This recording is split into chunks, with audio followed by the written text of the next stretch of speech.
When I think back on how everything started, it still amazes me how completely normal my life felt before everything fell apart, because at that point I genuinely believed my boyfriend, Evan Hartley, was the most stable thing in my world. I was 26, juggling a chaotic remote job, a microscopic studio apartment in Denver, and an online hobby where I posted little storytime videos for maybe 300 people, nothing impressive, just something that let me feel like I wasn't invisible. Evan was the one who told me I should keep doing it, that it made me quirky in a good way, and I used to think that was a compliment until later when I understood the bitterness behind it. But back then, I thought he cared.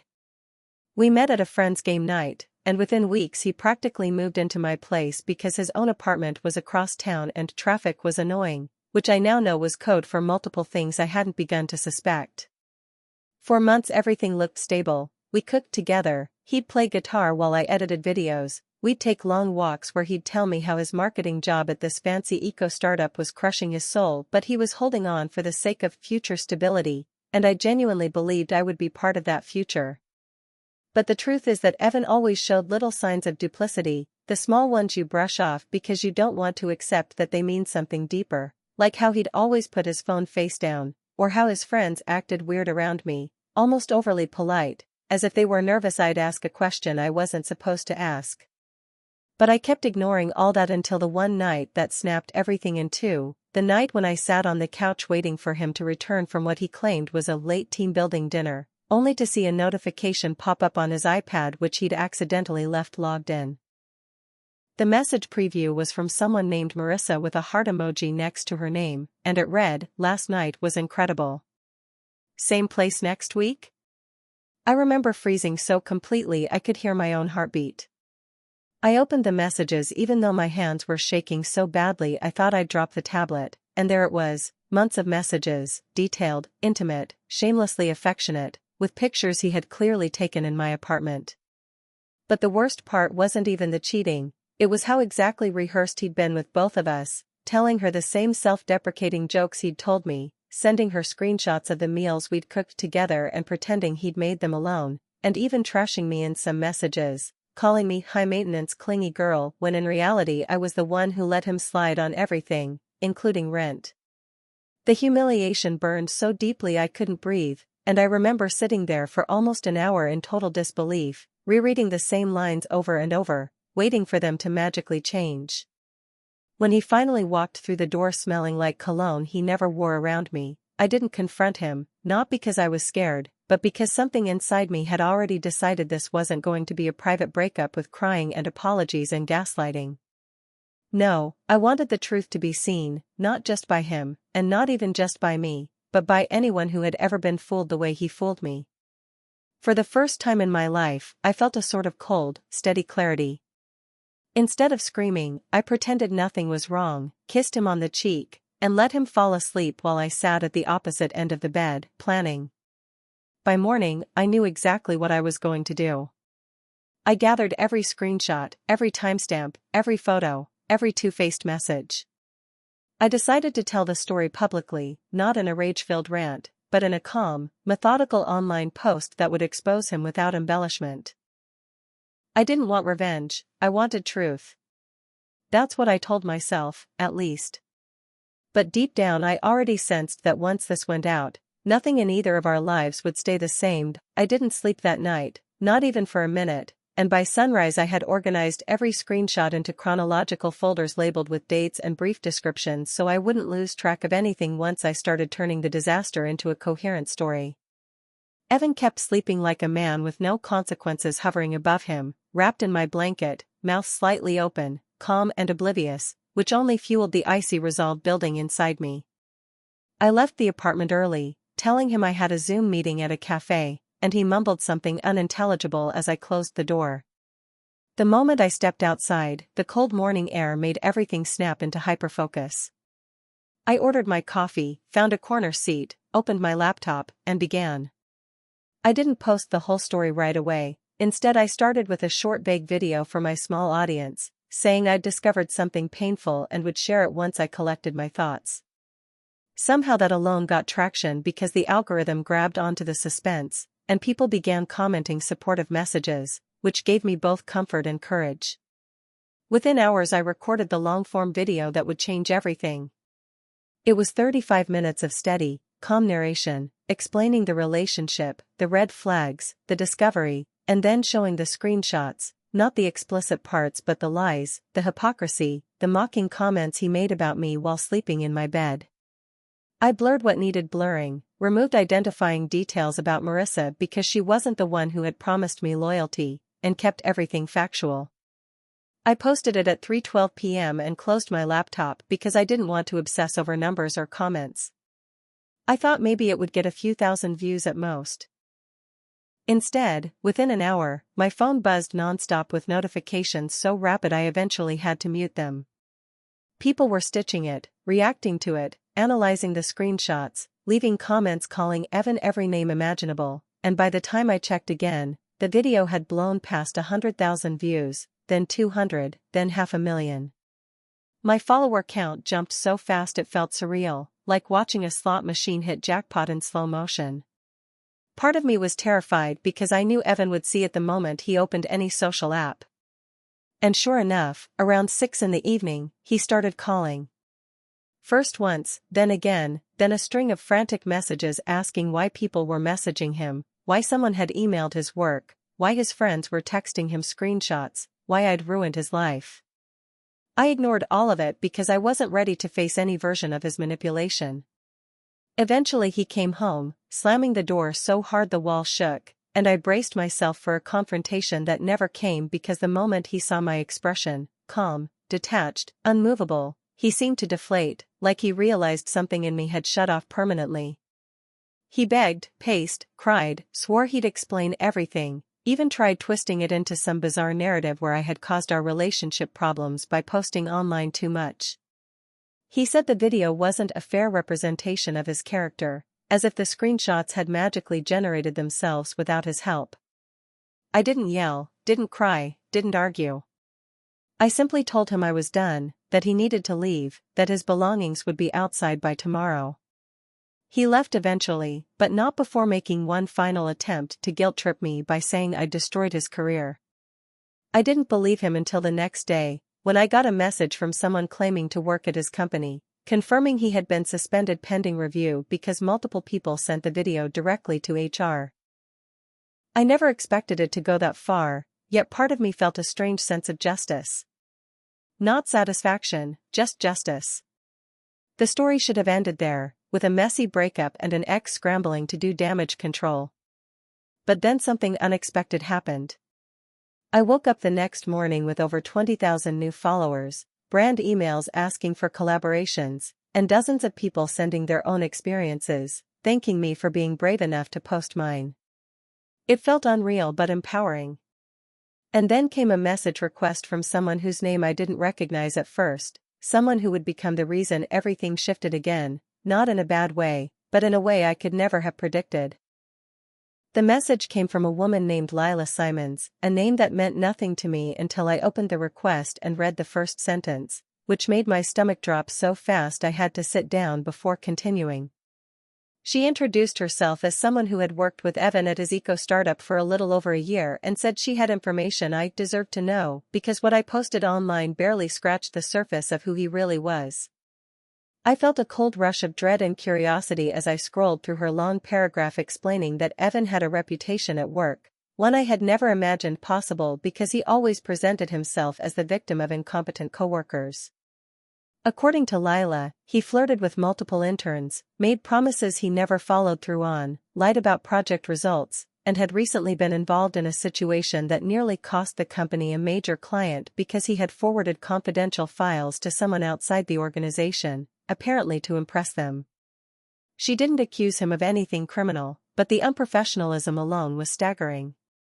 She said that when my video went viral, half the office immediately knew exactly who it was about, and several employees sent HR their own complaints because my story essentially broke the dam everyone had been too intimidated to touch.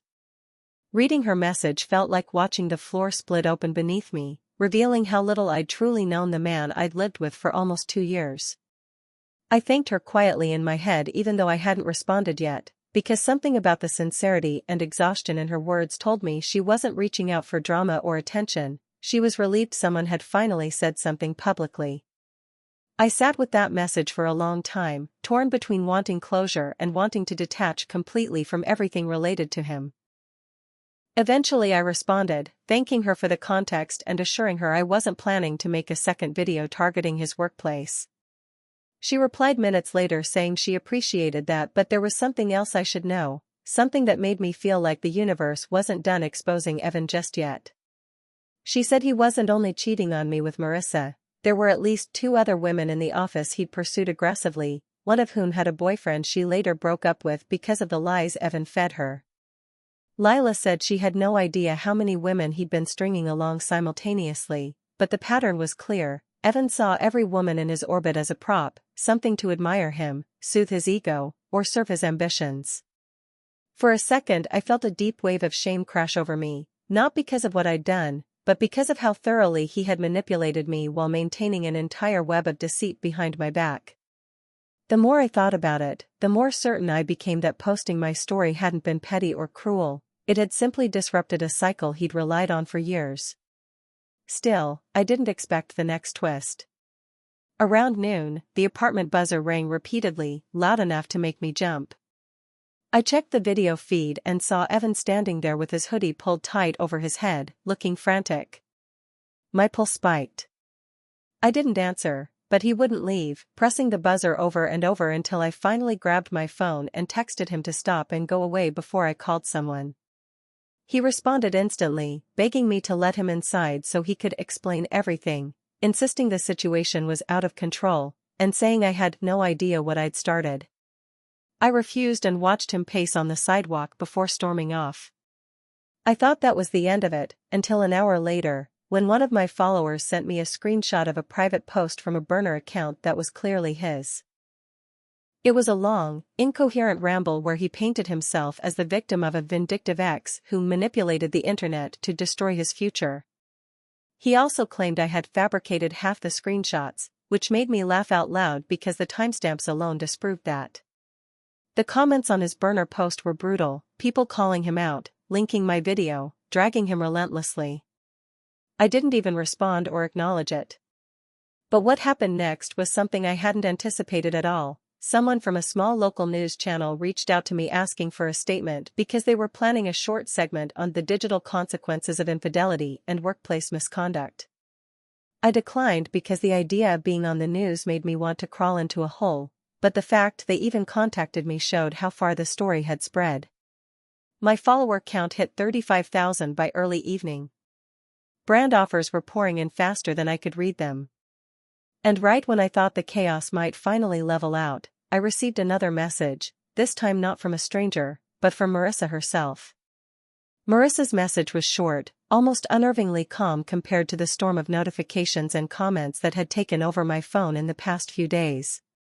She said she wanted to meet and talk, that she hadn't known the full story about Evan and that she didn't realize he was leading multiple women on simultaneously, or that he was showing such blatant disrespect to me while pretending to be committed. I hesitated for hours, rereading her words, unsure whether curiosity, rage, or some morbid sense of responsibility was pushing me toward agreeing. Eventually, I told her we could meet at a crowded cafe, public, neutral, and somewhere I could leave quickly if it went sideways. When she arrived, she looked nervous but genuine, fidgeting with the strap of her bag and apologizing immediately for all the confusion and hurt that had occurred, not just to me but also to herself. She explained that she had been completely blindsided, thinking she was in a legitimate relationship with Evan, never suspecting he had a girlfriend, and that she had now cut contact with him entirely. I listened quietly, letting the words wash over me, and for the first time since the exposure, I felt a sense of vindicated relief that extended beyond my personal experience. It was a broader truth, the ripple effect of revealing a manipulative person's true nature. But the meeting didn't end with just consolation or shared frustration. Marissa revealed something that made my stomach drop. Evan had apparently been talking about me to her in ways that were eerily calculated, not only describing me to justify his actions but also trying to minimize the impact of our breakup on himself, predicting how I might respond and framing it so that anyone who read it would doubt me. It was almost theatrical, as if he had rehearsed this for weeks in advance. The realization made me shiver. I had been just one part of a narrative he believed he could control, until I proved him wrong by taking the story public. Marissa said she had also seen some of the messages from Lila that I didn't share publicly, messages detailing his repeated attempts to manipulate coworkers and even orchestrate subtle workplace sabotage to elevate his own image. My pulse quickened because the extent of his deceit was now fully tangible, spreading across personal and professional spheres. When I returned home, the notifications hadn't stopped. Followers were commenting on the new twists, many sending their own stories of toxic exes, some even reaching out to offer advice or support. It was overwhelming but oddly empowering. I began thinking strategically. If my goal was to protect myself and prevent Evan from causing further damage, I needed to document everything meticulously. I created a secure folder offline, saving screenshots from every source, messages, posts, and even media that had been sent by strangers, including Lila and Marissa. That night, I barely slept again, knowing the story was far from over. The next morning, as I checked the news segment that had aired online without my participation, I saw his name and face blurred, but the accusations clearly linked to the viral content.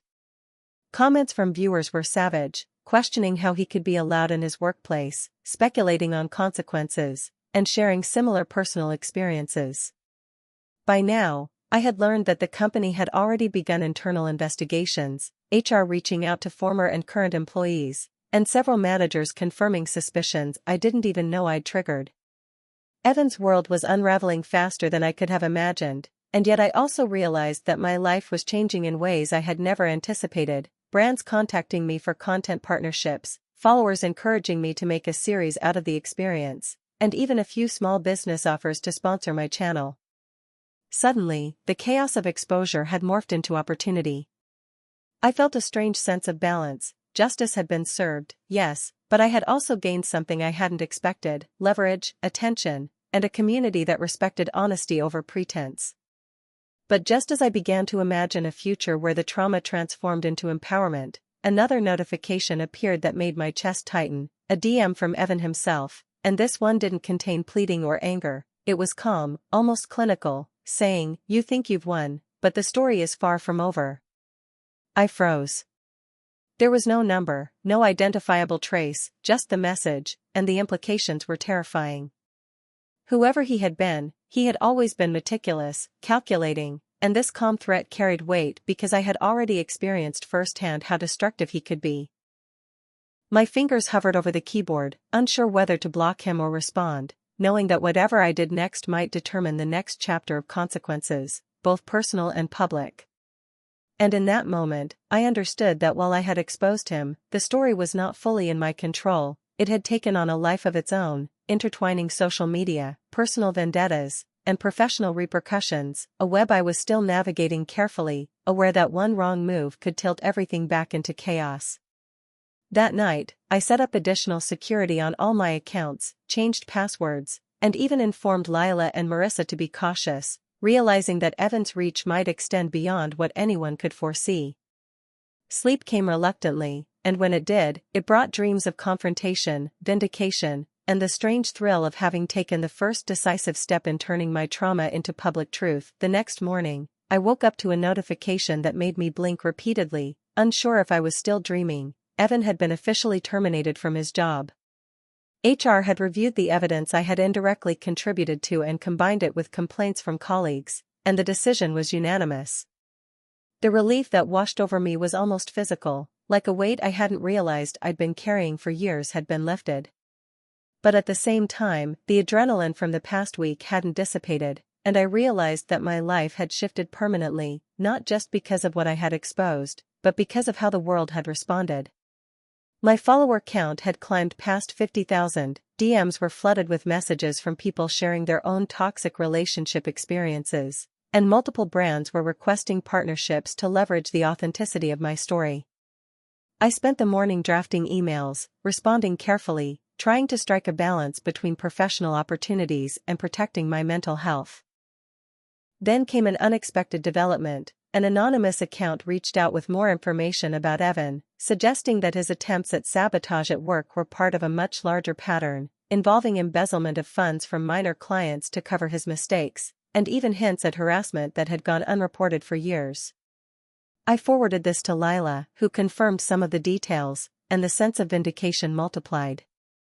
I realized that the ripple effect of one honest act, posting my story online, had done more than just expose a cheater. It had illuminated a hidden web of deceit and manipulation that affected many people.